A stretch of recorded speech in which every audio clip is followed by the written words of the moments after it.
నిర్గమకాండము 16వ అధ్యాయం. నిర్గమకాండము 16వ అధ్యాయంలో కొన్ని విషయాలను మనము ధ్యానించుకోవడానికి ప్రభు సహాయపడుగాక. निर्गमन की किताब 16वां अध्याय इसी कुछ वचनों को अध्ययन करने में परमेश्वर सहायता करे। ఈ యొక్క అధ్యాయంలో మనం చూసినట్లయితే इस अध्याय में देखेंगे ఇక్కడ మోషేకి దేవుడు ప్రత్యక్షమై ఈ విషయాన్ని చెప్తున్నారు. यहाँ पे परमेश्वर मूसा को दर्शन देकर कहता है, ఇక్కడ ఇశ్రాయేలు ప్రజలు వారు ఐగుప్తు నుండి బయలుదేరి కానాను వెళ్తున్న సమయంలో ఆ యొక్క అరణ్య మార్గంలో వారికి ఆహారం కావాలని వారు విలపిస్తూ వచ్చారని చెప్పి ఇక్కడ వాక్యం గుర్తు చేస్తుంది. इस्राएल की प्रजा जंगल में यात्रा करते समय उन्होंने परमेश्वर से भोजन के लिए विनती करते हुए आए। వారు ఆ భోజనానికి మరి మాంసము కావాలని కూడా వారు అక్కడ ఎంతగానో విలపించారని రాయబడుతుంది. और भोजन के लिए उनको मांस चाहिए करके वे विनती करते हुए आए। కనుక అక్కడ చూసినట్లయితే నిర్గమకాండము 16వ అధ్యాయము 16వ వచనంలో ఇక్కడ ఒకసారి చదవండి. पढ़िए इस वचन को। మోషే ఇది వినుటకు యెహోవా మీకిచ్చిన ఆహారము. యెహోవా ఆజ్ఞాపించినదేమనగా ప్రతివాడును తన వారి భోజనములకు ప్రతివాడు తన కుటుంబంలోని తలకు ఒక్కొక్క ఓవేలు చెప్పున దాన్ని తీర్చుకొనవలెను. ఒక్కొక్కడు తన గుడారములో ఉన్న వారి కొరకు కూర్చుకొనవలెను. కనుక ఇక్కడ వారికి ఏది కావాలో ఎంత కావాలో అదే కూర్చుకో, అదే కూడా మీరు సమకూర్చుకోమని చెప్పాడు. क्योंकि उनको जितना चाहिए उतना ही बटोरने के लिए उनसे कहा गया। అయితే ఈ లోకంలో మనం చూసినట్లయితే ధనవంతులు ఇంకా ధనవంతులు కావాలని, और जो इस दुनिया में देंगे जो धनी है और धनी में बनना चाहते हैं। అదే ఇంకా మనం ఎప్పుడైనా ఒకవేళ భోజనానికి పిలవబడినట్లయితే यदि कहीं हमें भोजन के लिए बुलाया जाए, చాలా మంది పల్లెటూరులో మనం చూస్తుంటాం. हम कई लोग अपने गांव में देखते होंगे అక్కడ వారు భోజనం తృప్తిగా భోజనం చేసిన తర్వాత और वहाँ अच्छे से पेट भर के खाना खाने के बाद తర్వాత ఇంటి దగ్గర వాళ్ళు ఉన్నారు, ఇంటి దగ్గర వీళ్ళు ఉన్నారని చెప్పి చాలా పార్సల్ పట్టుకెళ్ళిపోతుంటారు. घर में हमारे पड़ोसी है आदमी पार्सल लेके जाते हैं। మా ఇంటి చుట్టాలు వచ్చారు, వారికి కూడా మేము భోజనం పెట్టాలి, కొంచెం పెట్టండి అని తీసుకెళ్ళిపోతారు. तो हमारे घर में पड़ोसी आए हैं, उनको भी खाना देना है, उनको खाना बटोर के लेके जाते हैं। అయితే ఇక్కడ దేవుడు ఏమని చెప్పాడు వీళ్ళకి, ప్రభు ఏమని చెప్పాడు, पर यहाँ पे परमेश्वर उनसे क्या कहता है, మీకు మీ కుటుంబానికి కావాల్సినంత మటుకు పట్టుకోవాలని అని చెప్పాడు. पर आपको अपने परिवार को जो भोजन चाहिए उससे आप ले जाइएगा। కొంతమంది మనం చూసినట్లయితే 1 కేజీ రైస్ తినగలిగితే 1.5 కేజీ రైస్ పట్టుకుని వెళ్ళిపోతారు. क्योंकि आधा केजी चावल खा सकते हैं पर 1.5 केजी चावल ले जाते हैं। ఆ తర్వాత వారు తినలేరు, కానీ దాన్ని దాచిపెట్టుకుంటారు. पर उसके बाद वे खा नहीं पाते, उसके बाद वे छिपा कर रखते हैं అది నిల్వ ఉండదు. और वो बचा नहीं रहता है, మరుసటి రోజుకి అది కంపు కొడుతుంది. क्योंकि अगले दिन वो उसके से वो बांस आने लगता है। అంటే అత్యాశ. ये बहुत बड़ी आशा करने लगते हैं, రేపటికి ఏమవుతుందో. कल क्या होगा। కనుక చాలా మంది పల్లెటూరులో చెప్తారు, 4 రాళ్ళు కనుక వేసుకో. यहाँ गाँव के लोग कहते हैं कि 4 पत्थर अपने पीछे डाल कर रखें। ఉద్యోగంలో ఉన్నప్పుడే 4 రాళ్ళు వెనక్కి వేసుకో. क्योंकि जब आप कमा रहे हैं नौकरी कर तभी 4 पत्थरों को अपने पीछे डालिए। అంటే అన్యాయంగా అక్రమంగా కూడా డబ్బు సంపాదించుకో. क्योंकि यानी अन्याय से धोखे से पैसे को कमा। అంతా సంపాదించి తను కూడబెట్టుకున్న తర్వాత తన పిల్లలు తన తండ్రిలో లేక తల్లిని అనాథాశ్రయంలో జాయిన్ చేసుకునేటువంటి రోజులు మనం చూస్తున్నాం. क्योंकि इतने अच्छे कमाने के बाद भी उस पर अपने माता अपने पिता को अनाथ आश्रम में उन्हें भर्ती करवा देते हैं। ప్రపంచం యొక్క ట్రెండ్ మారిపోతుంది. क्योंकि संसार का जो तरीका जो ट्रेंड है वो बदल जाता है। అవిధేయత ప్రారంభమైంది. क्योंकि आज्ञा नहीं मानना ये प्रारंभ हो चुका है। ఆ ఉమ్మడి కుటుంబాలు అనేటువంటి సాంప్రదాయానికి స్వస్తి అయిపోయింది. क्योंकि एकजुट जो परिवार है अलग से रहना आदत बन गई है। కాబట్టి నిర్గమకాండం 16వ అధ్యాయం 20వ వచనంలో కూడా వీళ్ళు ఏం చేస్తున్నారు ఇశ్రాయేలు ప్రజలు? निर्गमन की किताब 16वां अध्याय 20वें वचन में इस्राएल की प्रजा क्या कर रहे हैं। వారు ఎప్పటికప్పుడు మీరు ప్రభు ఇస్తాడని చెప్పినప్పటికీ కూడా వారు ఏం చేశారు చదవండి. पढ़िएगा इस वचन को। అయితే వారు మోషే మాట వినక కొందరు ఉదయము కొంచెం ముగించుకొనగా అది పురుగు పట్టి కుంపు కొట్టడం. చూసారా? కాబట్టి ఇక్కడ ఏం జరుగుతుంది? देखिए यहाँ पे क्या हो रहा है। మనం ఈ అధ్యాయం అంతా మనం చదవడానికి సమయం లేదు, ఎందుకంటే చాలా విషయాలు ఇందులో రాయబడ్డాయి. हाँ, ये पूरे अध्याय पढ़ने के लिए समय नहीं है, कई बातें इसमें लिखी गई है। మనం 12:30 ముగించుకోవాలి. 12:30 का हमें समाप्त करना है। అయితే ఇక్కడ ఏం చెప్పబడిందంటే, మీరు ఏ రోజుకి కావాల్సింది ఆ రోజు దేవుడు మీకు ఇస్తాడు, గుర్తిస్తాడు, మన్నా గుర్తిస్తాడు. మీరు ఏ రోజు ఆ రోజు మీకు ఎంత కావాలో అంతా పట్టుకుని వెళ్ళి మీ కుటుంబం అంతా కూడా తినండి అని చెప్పినప్పటికీ కూడా అక్కడ వారు అత్యాశకు గురై వాళ్ళు తీసుకుని వెళ్ళాలి, ఎక్కువ తీసుకుని వెళ్ళాలి. क्योंकि यहाँ पे परमेश्वर ने कहा जिस दिन के लिए जो भोजन चाहिए उतनी भोजन मैं बरसाऊंगा और उतनी भोजन आप ले जाइए अपने परिवार के लिए। उन्होंने अधिक में आशा करने लगे। మోషే మాట వారు సరిగ్గా వెళ్ళలేదు. उन्होंने मूसा के बाद उन्होंने नहीं सुना है। మోషే మాట వెనక కొంత ఉదయం వరకు దానిలో కొంచెం ముగించుకోనగా అది పురుగులు పట్టి కొంపు కొట్టానని చెప్పి రాయబడింది. क्योंकि उन्होंने मूसा की बात को नहीं सुना, उन्होंने भोजन को बटोरा और सवेरे तक रखा और कीड़े लग गए और वो बदबू आने लगी। దీని ద్వారా మనకి ఏం తెలుస్తుంది? इससे हमें क्या पता चलता है? అత్యాశ అనేది దేవుని బిడ్డలకు ఉండకూడదు. क्योंकि अधिकारी से आशा रखना परमेश्वर बच्चों में नहीं होनी चाहिए। ఈ లోకంలో మనం ఉన్నంత వరకు దేవుడు మనల్ని కృప సహితంగా నడిపిస్తే చాలు. क्योंकि इस दुनिया में रहने तक परमेश्वर अपने अनुग्रह के अनुसार में चलाने से काफी है। నూతన నిబంధనలు కూడా మనం చూసినట్లయితే ఆకాశ పక్షులు అవేవి కూడా విత్తవు పండించవు, అయినప్పటికీ కూడా దేవుడు వాటిని పోషిస్తూ ఉన్నాడు. क्योंकि नए नियम में देख सकते हैं कि ये जो आकाश के जो पक्षियां ना वो बोलते हैं ना वो खाते हैं, पर परमेश्वर उनका पालन पोषण करता है। వాటికన్నా ఎంతో బలమైనటువంటి మానవులమైనటువంటి మనలను దేవుడు తప్పనిసరిగా ఆయన పోషించేవాడిగా ఉన్నాడు. क्योंकि उससे कहीं ताकतवर जो मानव जाति है परमेश्वर जरूर हमारा पालन पोषण करेगा। ఇక్కడ ప్రభు చెప్పారు, మీరు 6 దినాలు మీరు ఇక్కడ నుంచి మీరు కష్టపడండి, అదేవిధంగా 6 దినాలు మన్నాన్ని మీరు కూర్చుకునండి, ఆఖరి దినాన్ని మీరు 2 ఇతరులు తీసుకుని వెళ్ళండి, ఆ యొక్క ప్రభు దినాన్ని మాత్రం మీరు పనికి వెళ్ళకండి, మీకు కావాల్సిన ఆహారాన్ని మీకు నేను ఇస్తున్నాను అని చెప్పి ప్రభు చెప్పినప్పటికీ కూడా చాలా మంది మాట వెనక ధ్యాసకు వెళ్ళారు. వారు దాచుకున్నటువంటి అంతా కూడా అక్కడ కంపు కొట్టినట్లుగా రాయబడింది. क्योंकि परमेश्वर ने कहा 6 दिन तक जो भोजन आपको चाहिए हर दिन का भोजन वो देते हुए और 7वें दिन जो विश्राम का दिन है, पर वे अधिकारी आशा रखने के कारण उनका जो भोजन है वो कीड़े लग गया और उसमें से बदबू आने लगी। 23వ వచనంలో మరొకసారి ప్రభు ఈ విధంగా చెప్తున్నారు, దేవుడు ఈ విధంగా చెప్తున్నాడు ఇశ్రాయేలు ప్రజలతో. फिर दोबारा परमेश्वर इस्राएली की प्रजा से 23 वर्ष में कहता है, యెహోవా చెప్పిన మాట ఇది, రేపు విశ్రాంతి దినము, అది యెహోవాకు పరిశుద్ధమైన విశ్రాంతి దినము. మీరు కాల్చుకొనవలసినది కాల్చుకొనండి, మీరు వండుకొనవలసినది వండుకొనండి, ఉదయం వరకు మిగిలినంతయు మీ కొరకు ఉంచుకొనండి వారితో చెప్పడం. 24 కూడా మోషే ఆజ్ఞాపించినట్లు వారు ఉదయం వరకు దాన్ని ఉంచుకొనిరి, అది పంపు పట్టలేదు, దానికి పురుగు పట్టలేదు. కాబట్టి విశ్రాంతి దినానికి వారికి కావాలి. क्योंकि विश्राम दिन के लिए उनको चाहिए। ఎందుకంటే విశ్రాంతి దినానికి వాళ్ళు ప్రయాసపడకూడదు. क्योंकि विश्राम के दिन में कोई मेहनत उन्हें नहीं करना है। కాబట్టి ఇక్కడ దేవుడు ఏమని చెప్పాడు వారికి? परमेश्वर ने आप तुमसे क्या कहा है? నాకు పరిశుద్ధమైన విశ్రాంతి దినము, మీరు కాల్చుకోవాల్సింది కాల్చుకోండి, మీరు వండుకోవాల్సింది వండుకోనండి, ఉదయం వరకు మిగిలినంత మీ వరకు ఉంచుకోనండి వారితో చెప్పాను. మోషే ఆజ్ఞాపించినట్లు వారు ఉదయం వరకు దాన్ని ఉంచుకొని అది కంపు పట్టలేదు, దానికి పురుగు పట్టలేదు. देखिए 23-24 ने उनसे कहा, ये वही बात है जो यहोवा ने कही, क्योंकि कल परम विश्राम अर्थात यहोवा के लिए पवित्र विश्राम होगा, इसलिए तुम्हें जो तंदूर में पकाना हो उसे पकाओ और जो सिजाना हो उसे सिजाओ और इसमें से जितना बचे उसे सवेरे तक रख छोड़ो। जब उन्होंने उसको मूसा की इस आज्ञा के अनुसार सवेरे तक रख छोड़ा, तब ना तो वो बसाया और ना उसे कीड़े पड़े। 25-26 पढ़िए। మోషే నేడు దాన్ని తిరిగి నేటి దినము యెహోవాకు విశ్రాంతి దినము, నేడు అది బయట దొరకదు. కాబట్టి అది బయట దొరకదు మీకు ఆ రోజు. देखिएगा ये कल के दिन अब सवेरे आपको नहीं मिलेगा। దినములో దాన్ని కూర్చుకొనవలెను, విశ్రాంతి దినమున అనగా 7వ దినమున అది దొరకగలదు.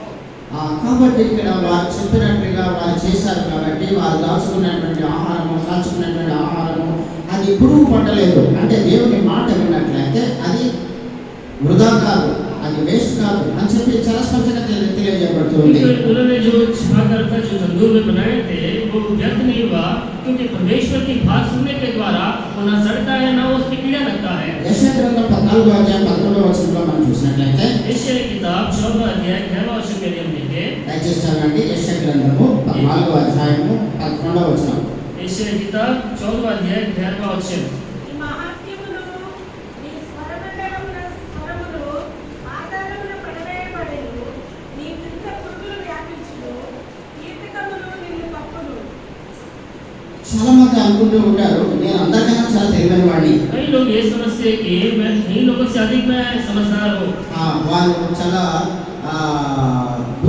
చాలా వాళ్ళు చాలా అమాయకులు కనుకనే వారు ఆదాయాన్ని కొరకు వారు ప్రయాసపడకుండా ఆదివారం ఆరాధన దినానికి వెళ్ళి వారు దేవుడు అని చెప్పి అంటూ ఉన్నారు. అయితే నేను ఎంతో తెలివైన వాడిని, నేను ధన సంపాదన చేసుకుంటూ ఉంటున్నానని వారి హృదయాలు అనుకోవచ్చు. क्योंकि वे समझते हैं कि बहुत ही बेवकूफ है, वे बिना प्रयास के प्रभु के घर जाते हैं, परमेश्वर कहते हैं, पर मैं कितना ही समझदार हूँ कि वे समझने लगते हैं। అయితే ఇక్కడ ఒక హెచ్చరిక దేవుడు యెషయా దీర్ఘదర్శి ద్వారా మనకు తెలియజేస్తున్నాడు. और यहाँ पे चेतावनी दी जाती है यशायाह भविष्यद्वक्ता के द्वारा।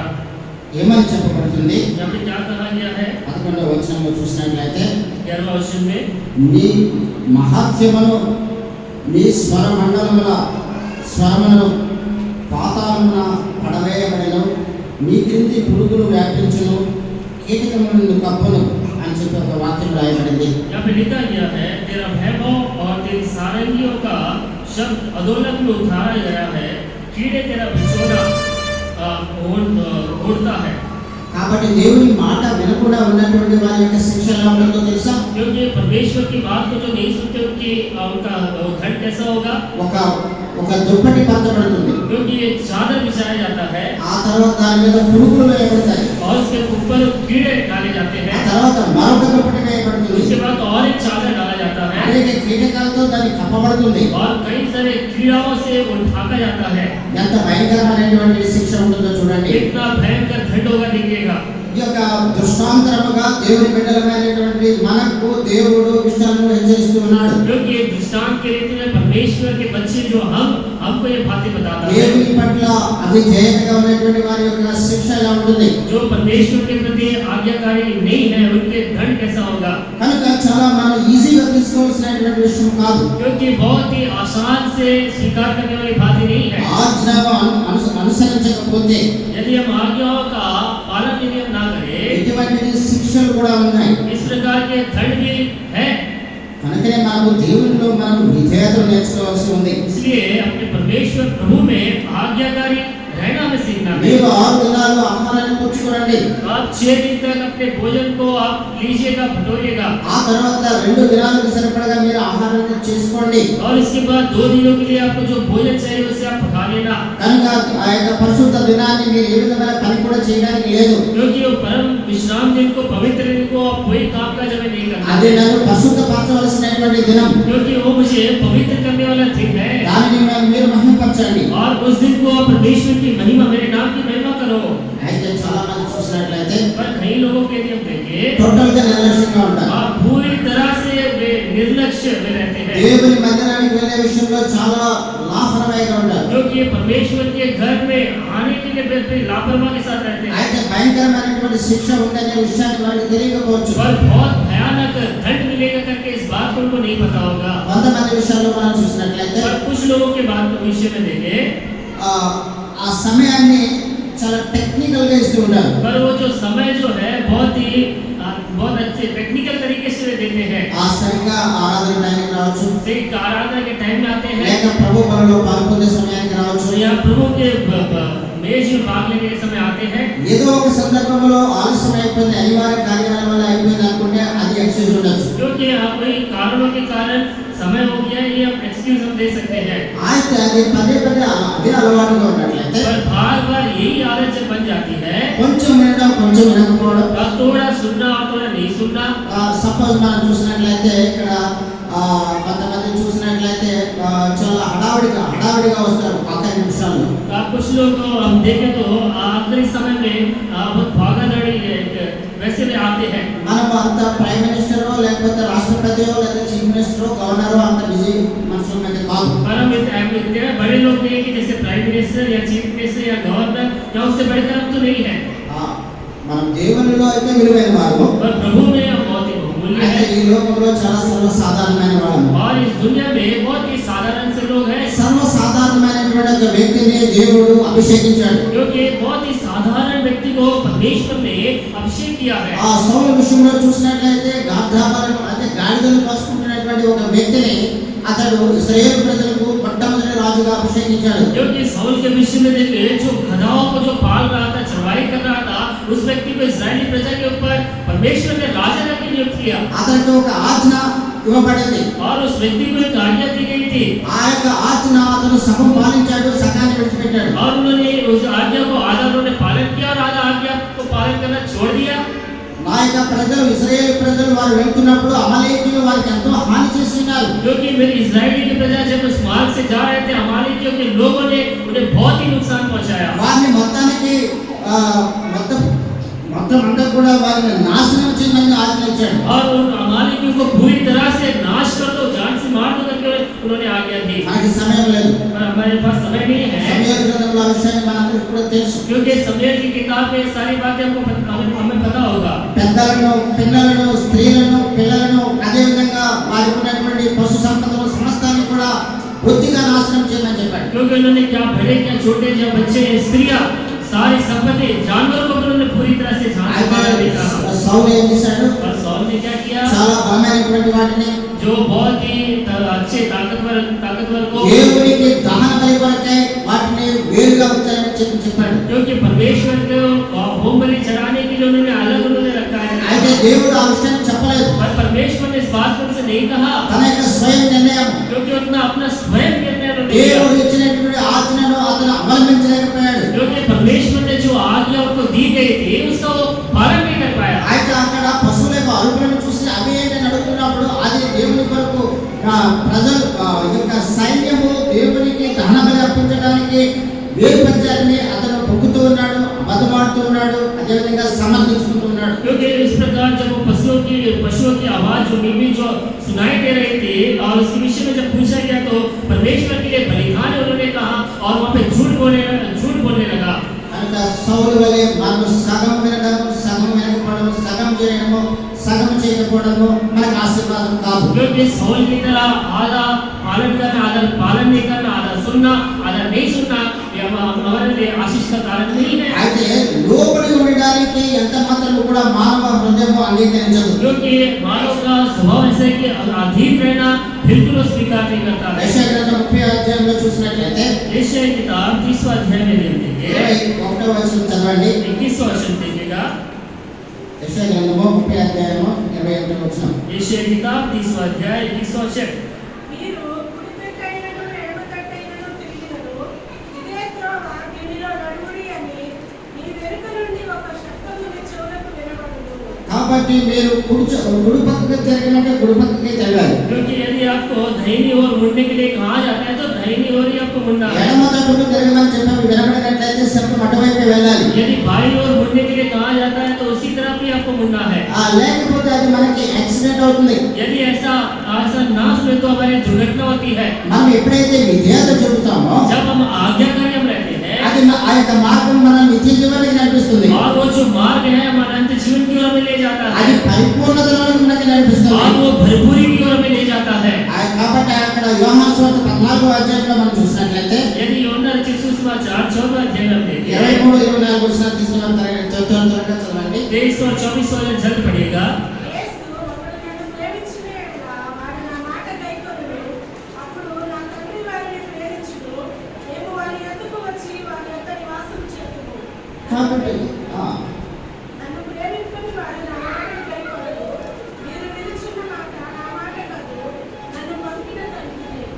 కాబట్టి ఒకడు దేవుని ప్రేమించినట్లయితే వాడు దేవుని మాట వింటాడు. क्योंकि यदि कोई परमेश्वर से प्रेम रखता है तो परमेश्वर की बात को सुनेगा। లేకపోతే దేవుని ప్రేమించలేకపోతే దేవుని ఆజ్ఞలు వాడు గైకొనలేడు. यदि वो परमेश्वर से प्रेम नहीं रखता है, परमेश्वर की आज्ञाओं का पालन नहीं कर पाएगा। ప్రసంగిలో కూడా మరి భక్తుడు ఏమని చెప్తున్నాడు? इसी प्रकार सबोध देशक में भी वक्त क्या कहता है 12వ అధ్యాయము 12वां अध्याय ప్రసంగి सबोध देशक 12వ అధ్యాయం 13వ వచనం. 13वां वचन 12वां अध्याय 13वां वचन। గర్భయం ఉన్న తరువాత పేరున ఫలితార్థం ఇదే, దేవుని యందు భయభక్తులు కలిగి ఉండి ఆయన కట్టలను అనుసరించి నడుచుకుంటుండవలెను. మానవ కోడికి ఇదియే విధి. మానవ కోటికి ఏంటి విధి అని చెప్పినట్లయితే ये सारे मनुष्य का संपूर्ण कर्तव्य क्या है?